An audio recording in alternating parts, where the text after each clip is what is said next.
and I'll explain the new facility when we get to that part of it, but the new facility is where we can serve the number of kids we're taking in now more efficiently. Okay, we'll take a motion on the First Amendment. To expand it to include students in age 14 to 21. Taking away the restriction of boundaries and also the restriction of mirroring the local demographics. Can I say something really quick, sir? Sure.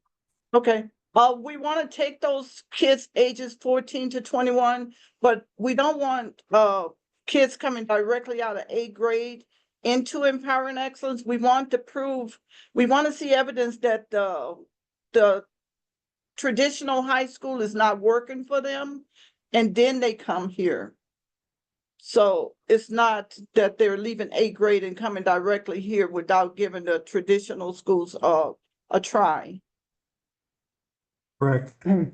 Your proposed amendment, it says that they have to show that they're behind in their credits or academic progress in their previous or current high school. Yes. So they have to enter high school first. Yes. Looking for a motion. Okay, I would move. Second. Moved by Cass, seconded by Brooke. Any further discussion? Hearing none, those in favor indicate by saying aye. Aye. Aye.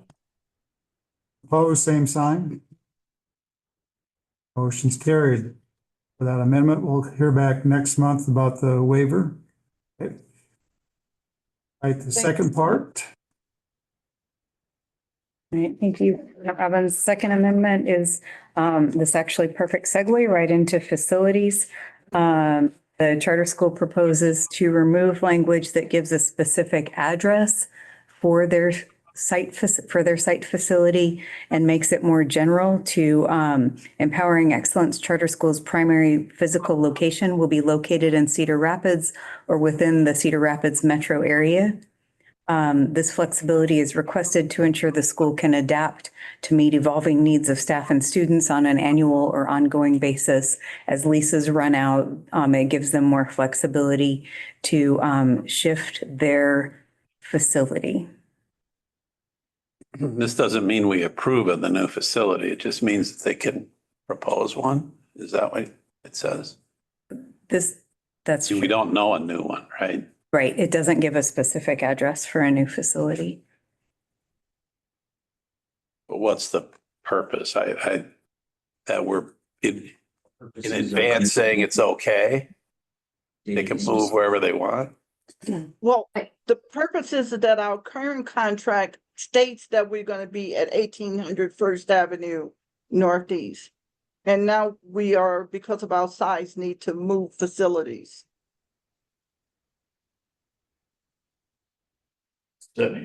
Without this is Thomas Mays, without an amendment, they're boxed in to a They specific have to stay location. there and they can't move. But do we need to know the new location? We will I need to can- know the new location once it's secured. I can give you the address of the new location. We just decided last week. Okay.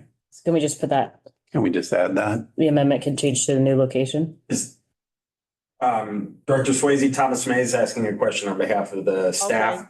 Do you have a firm commitment to that place? Do you have a lease signed, or is it contingent upon, is it a plan or is it a commitment for that new space and the new address? We have a meeting with them next week to sign the lease agreement. So could the motion, because right now they're prohibited from signing the lease agreement essentially, could the motion allow them to change location and then provide an update at the next? Yeah, then the next, And then they should have them provide the location next week. Yeah, yes, I defer to Thomas, but I That would believe work. so, yes. Okay. I can't remember what I said, so.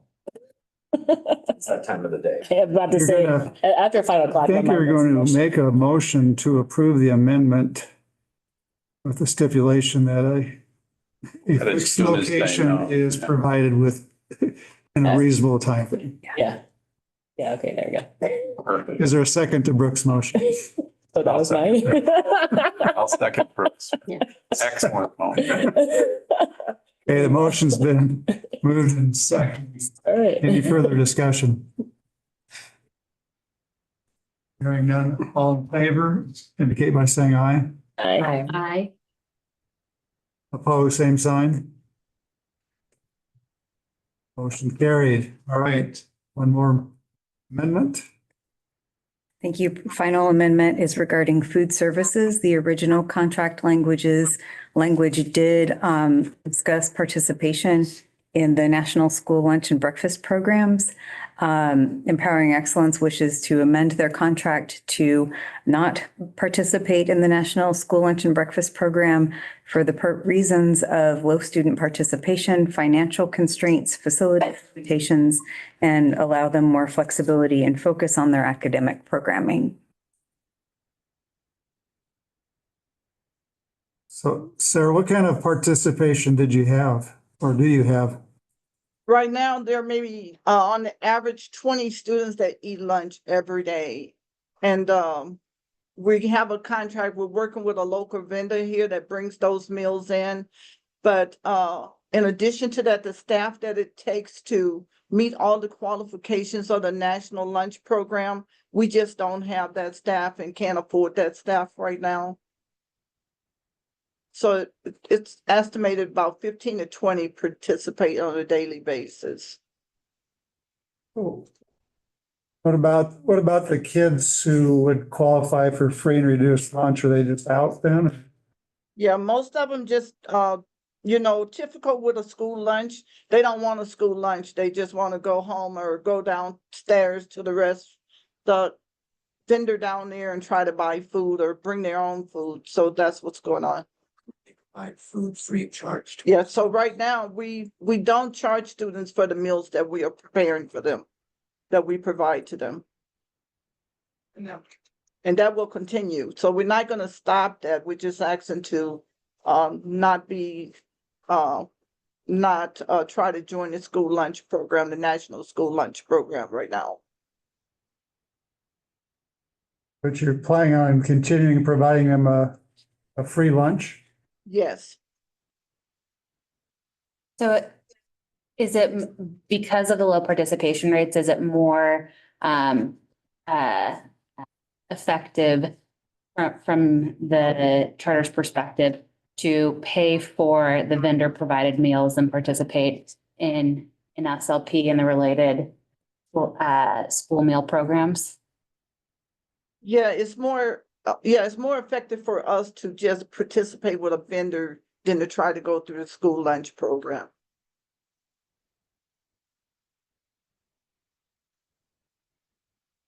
We're continually trying to meet the needs of the school lunch program, and we just don't have staff at this time to do that in an effective way.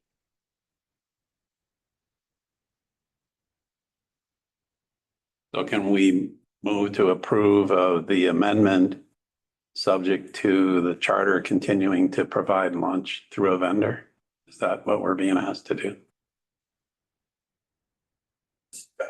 This is Thomas again. What was the specific request of the waiver?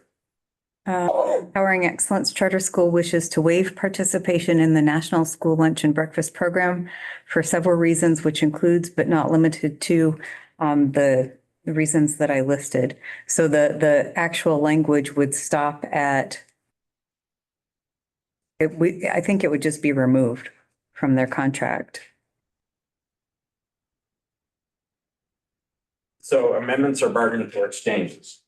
And if that additional term, so long as empowering charter continues to provide meals to its students, that could be part of the bargain for exchange in this amendment. Yeah, that's what I'm thinking. So if that is acceptable to charter leadership and it's acceptable to the board, it's certainly then your joint prerogative to make that announcement. That's acceptable to charter, Empowering Excellence. We will continue to provide those lunches. I'm good with it. So I'll second his motion. Oh, was that a motion? Yes, ma'am. Okay.